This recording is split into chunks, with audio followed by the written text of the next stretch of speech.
Ginaaghat ko kamo nga magkauro sa kita pamati ini nga programa Pamalandong. Usa ka programa nga nagpupukaw nga nagaaghat haaton han pagpamalandong han mga pulong han Dios. Mga pulong nga naghahatag haaton hin kinabuhi ngan paglaom. Mga pulong han Dios nga naghahatag hin kalamrag ngan kasulbaran han aton mga Awit sumasamba, sumasayaw sa'yo, naghihintay ng pangungkusan mo. Pagising sa umaga, naaalala ka, nasasabik ang puso ko na makapiling ka. Umahawig, sumasamba, sumasayaw sa'yo, naghihintay ng pangungkusan mo.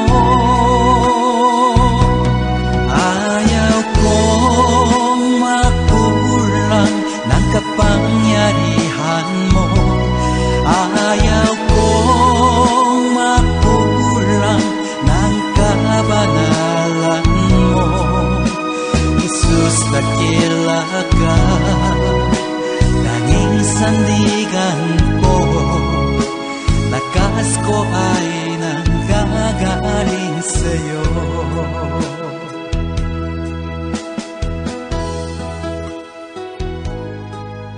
Maupay nga aga mga kasangkayan, salamat ang Diyos. Bag-o naliwat nga adlaw, bag-o nga kusog, bag-o nga kinabuhi nga ginhataghan Diyos san kada usa. Kumusta sang kay higala igsoon kapatid kaibigan? Kumusta kamo nga tanan yan nga aga? Kumusta niyo kinabuhi? Sang kay bugto, kumusta kaya nga adlaw? Kumusta ang bugo sinirangan Visayas? Gising-gising na, coffee na kung may time. Bisang pa man, salamat ang Diyos. Kumusta kamo yan ang nga aga sangkay? Siging ko kumusta ko taton mga kabugtuan ha Isabela, Northern Luzon, mga Acunas family, Istolanos family, Garcina family, ngan Cases family. Damo inihirangan na mamati dito ha Northern Luzon, ha Isabela. How are you today? Kumusta po kayo mga kabsat? Kumusta mga Ilocano dyan?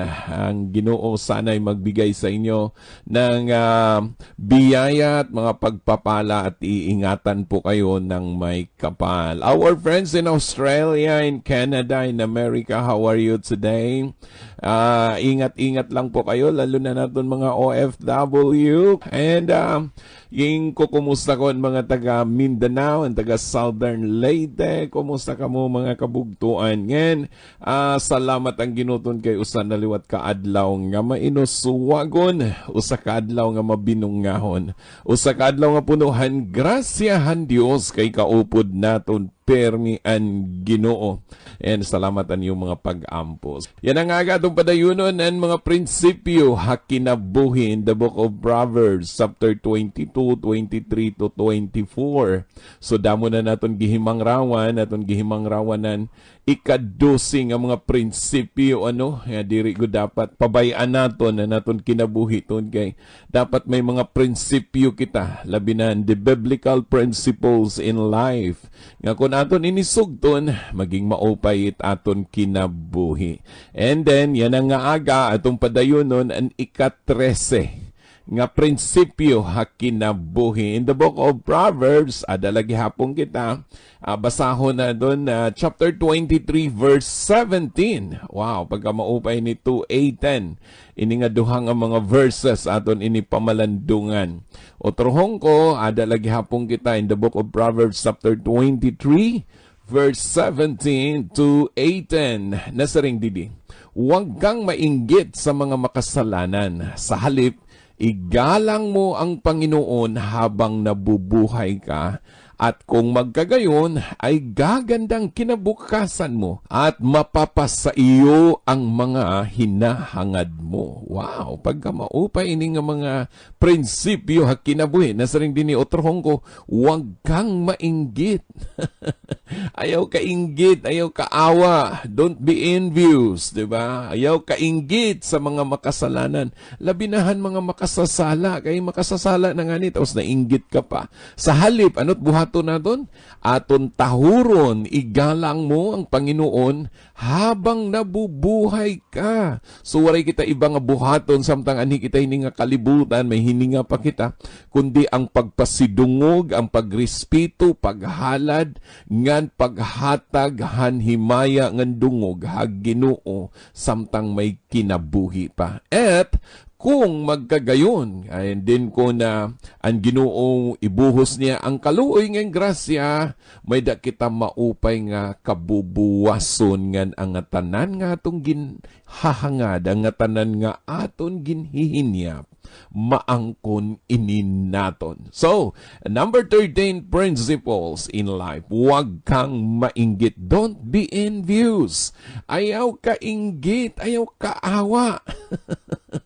Ayaw ka awa iton ibang mga tao labi na't makasasala ton kay damon mga tao ano nga maawaon masyado makakita lang nga uy maupay man itiya bado maupay matiya cellphone so mapalit liwatit bag-o nga cellphone mangutang ala mag-Shopee mag-Lazada mag-online. Agoy pastilan. Anhon manimot mga butanghan kalibutan sangkay nga diri man nga ni halos asyat imuging kikinahanglan tungod lahang kainggit tungod la kay naawa kahan ibang nga mga bagay hininga kalibutan masaring liwat an ibang nga mga nanay di lugod kamo masubad din naton amyaw dapat mag-eskwela lighap kamo maupay diyo pag-eskwela kay hira abogado na kamo liwat mag-engineer. Wow, grabe motivation ano.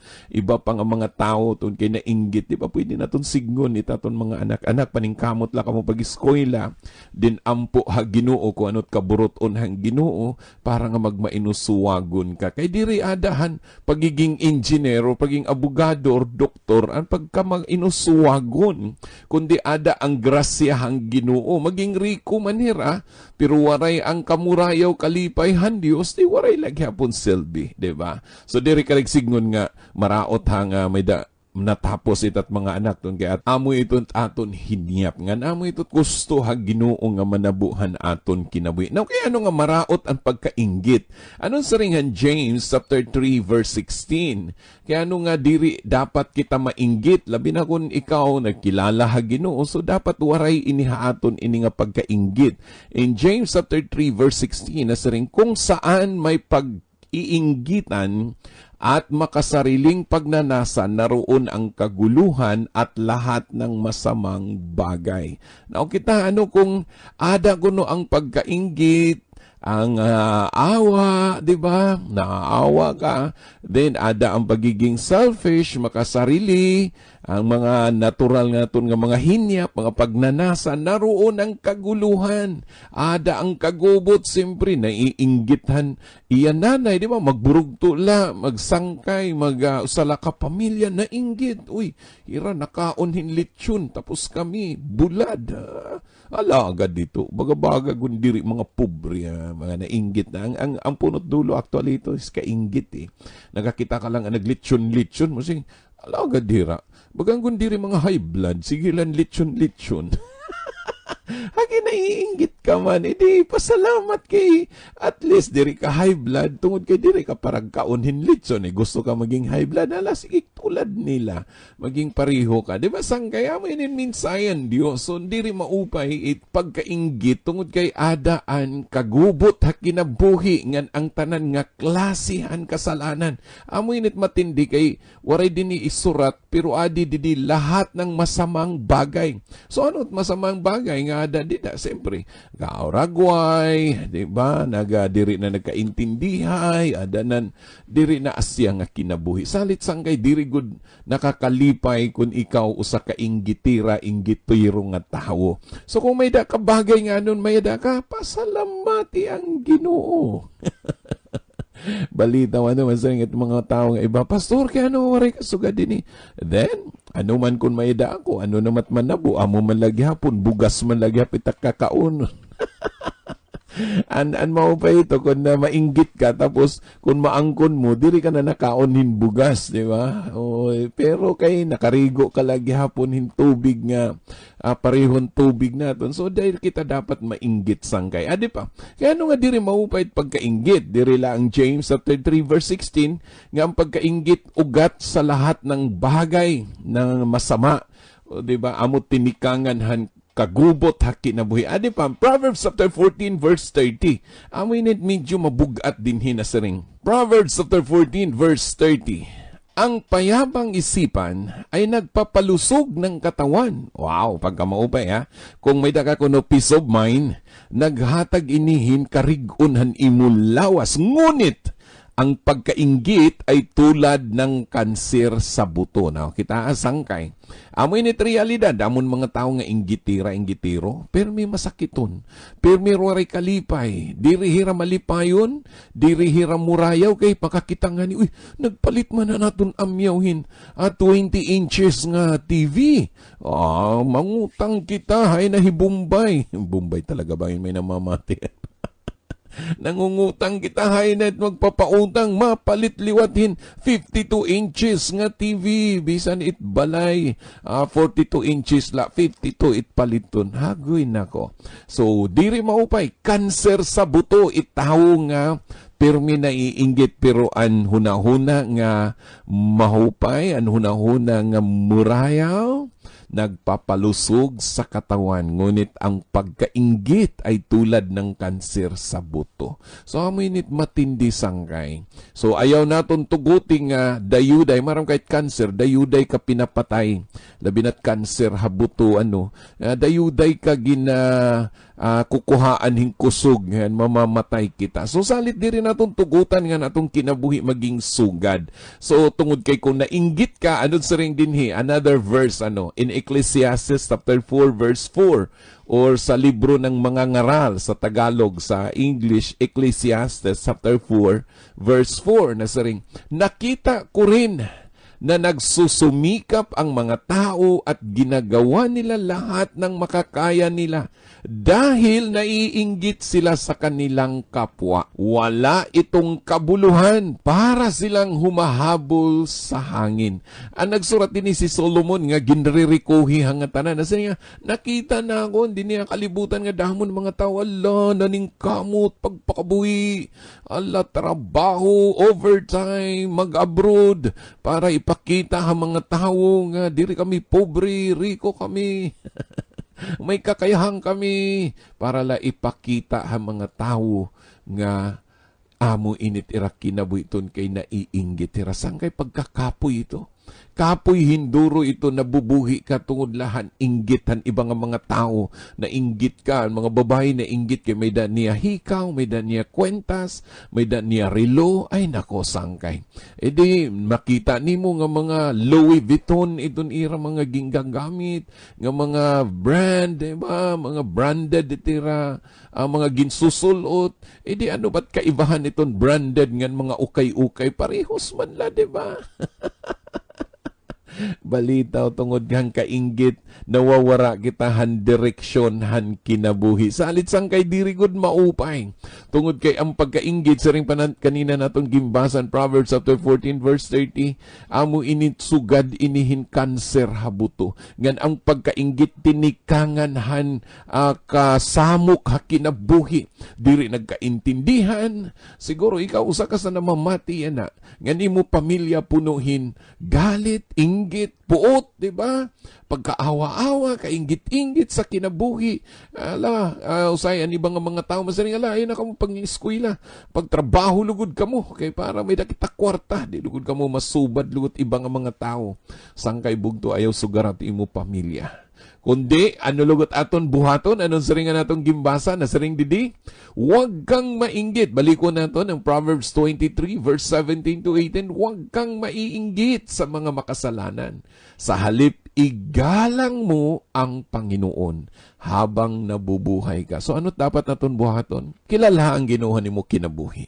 Respetuha, tahura, simbaha, pasidunggi, alagari ang Ginoo, kay ang Dios magahatag hangatanan han imo mga panginahanglan ngan may ada niya ginandam nga ginmamaupay han imo kinabuhi. Imbis nga mainggit ka kada adlaw pasalamati ang Ginoo. So adit buhaton nimo. Imbis nga mainggit ka, rejoice with them. Okay? Amo itot number 1, rejoice with them. Pag may da nira, uy, kahusay matiya anak, hindi, thank God. Salamat ang kahusay. Uy, may danira bago nga sarakyan. Brand new nga Ford. Di magano kita kay kita, diri man naton afford. Di man tinir lang kita. Kay hira, may Ford, kita can't afford. Balitaw, di rejoice with them. Uy, kaupay. Pasakyala ko ha. Di ba? Di magsangkay lugod ka mo. Bangin, sunod panahon, pahuramon ka ba? Pero kung nainggit ka, imong gasgasan, nakapagsarakyan, maganon diri utang. Uy, naiinggit na. So ano ni mo on? Rejoice with them. Ikaduha, thank God for everything. Thank God for what you have. Pasalamati kung anun may ada ka and be content. Diba? Makuntinto ka kung anun may ada ka. Pasalamati ngan makuntinto ka. Amo ito't solution sangkay. So ito nga tulong nga bagay. And then ikaupat, ang gikinahanglan nimo pangaro ha Ginoo ngan kilalaha ang Dios an imo kinabuhi kay ang Dios magahatag han ungara han imo panginahanglan or han imo kasing-kasing, di ba? So ano't aton himuon, anon sa ring dinhi sa halip igalang mo ang Panginoon habang nabubuhay ka. Imbis nga nainggit kita, rejoice with them, magkalipay ka. Kung may danira permi magrasa nga mga pagkaon, di salamat. O diba? And then, dirila kayo need to rejoice with them. Ang gikinahanglan liwat nimo is to give thanks for everything and then be content of what you have. Kung anon may ada ka, makontento ka. Then ang ikaupat, salamati ngan pag-ampo ha Ginoo ngan dayawa pasidunggi ang Dios an imo kinabuhi kay ang Dios magahatag han mga panginahanglan han imo kinabuhi. Sang kay bugto bisan ano di mo hinyap ha kinabuhi. Bisan ano nimo kahimtang ayaw kainggit kundi daop lugod di da ha Ginoo kay ang Dios andam pagbulig ha imo kay may dahiya maupay nga plano han imo kinabuhi. Bago ako magpadayon, may dako sa kawit pa. Sasambahin, paligid man ay magdilim, Jesus. Kahit may suliranin man, lagi kang aawitan, ikaw lamang. Kahit kailan, di ka nakulang.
Sanggay bugto ang Dios it aton gikinahanglan. Diri kita angay mainggit, Diri kita angay mainggithan mga tao o mga bagay nga may dahira tungod kay ang Ginoo may da maupay nga plano hakada usa. Imbis nga mainggit, anaton pagahimuon, rejoice with them. Then, pasalamatan nato ng Ginoo kung ano't may da kita, and then makontento kita. Be content of what you have. And then, pangarua ha Ginoo ang tanan nga mga bagay, pasidunggihiya, pasalamati, yukbui, simbahangan, alagara ang Dios. Kaya ang Ginoo may da ginmamaupay nga planuhan imo kinabuhi. Sangkay bugto hini nga kalibutan, damon mga tao nga nainggit kada adlaw han imo kinabuhi. Damon mga tao nga nainggit han imo kinabuhi, pero ang gikinahanglan naton amo ang pagpadayon. Pagsugot ang kaburuton hang Ginoo. Siguro naton kinabuhi ikaw mismo yan ang aga na mamati. Resulta ka hang kinabuhi ang pamilya nga puno hang kainggit, punuhin na kaaway, punuhin pagdumot, diri maupay nga relasyon tungod kay ada ang paawa-awa ha kinabuhi. Yan ang adlaw magtitikang kahin usa ka bag-o nga kinabuhi ang pag-alagad ha Ginoo. Ngan sugton nimo ini nga prinsipyo, din ikaw magmainusuwagon, maging mabinungahon, nganan imo kinabuhi magmausuwagon. Sanggay bugto, ang Dios it imo gikinahanglan. Ang Dios ang dapat nimo pasidunggan kada adlaw. Nganhiyat imo alagaron.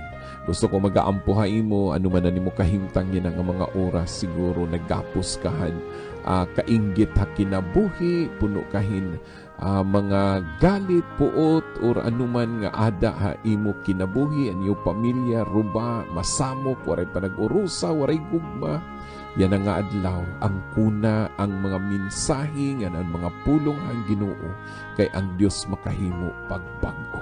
Mag-aampong ita. Amay nga Dios nga makigrahom. Damo salamat Ginoo ni mga pulong. Diri kami ang ngayan mainggit han mga butang hini nga kalibutan kay ikaw itag-ada ang tanan. Buligi kami Ginoo nga kami mapasalamaton, kami magkalipay han mga butang nga miada kami, makontinto kami tungod kay ikaw ang Dios nga tuburan hini nga tanan. Ngan ikaw ang ngayan la namon pasidunggan, simbahon, alagaron Ginoo. Nagampo ako ng mga kabugtuan nga ada gapusan kasina ha kinabuhi, punuhin na pagdumot, punuhan kasamo ka kinabuhi. Nagaampo ako in kamurayaw pinaagihangaran ni Jesus. Yan ako nagaampo ng mga kabugtuan nga ada mga balatian, ikaw maghahataging kaupayan, pinaagihan imo gahom, ginangkon ininamon, nga ginpangaro ha imo gudla Jesus. Amen and amen. Sangkay nagatuwa ko, nga ang Ginoo nagbabaton ngan andam pagbulig han imo kinabuhi. Nga nadto nagahinyap-hin libre nga Biblia, may dagita bag-o nga mga Biblia nga naabot mga gudti nga mga waray-waray nga Biblia. So pwede ka mag-text sini nga numero kung gusto ka. Haglobe 0966-365-6166. Maghuhulat kami sangkay nga na text la nimo kung nagkinahanglan ka, pati nimo address nga na animo kompleto nga ngaran basi ma-respond ka liwathan text kung pwede nimo hapiton didi hamon stasyon tikang laha alas 8 ngadto ha alas 3 hapon. So salamat ang Ginoo hangtod da sunod liwat naton nga pakig-upod. And salamat hanwaray niyo sawa nga padayon nga mag-alin susunod din nga ton programa pamalandong ngayon nababatian Lunes ngadto Sabado kada alas 5 ngadto alas 5:30. Ini ngayon sangkay Pastor Sito Candoli. Kaupod ko dito ha technical side ni Kuya Ariel Piñalosa, magsisaring kami ha imo yan nga aga. Nga higugmaong kagudan Dios ora-ora.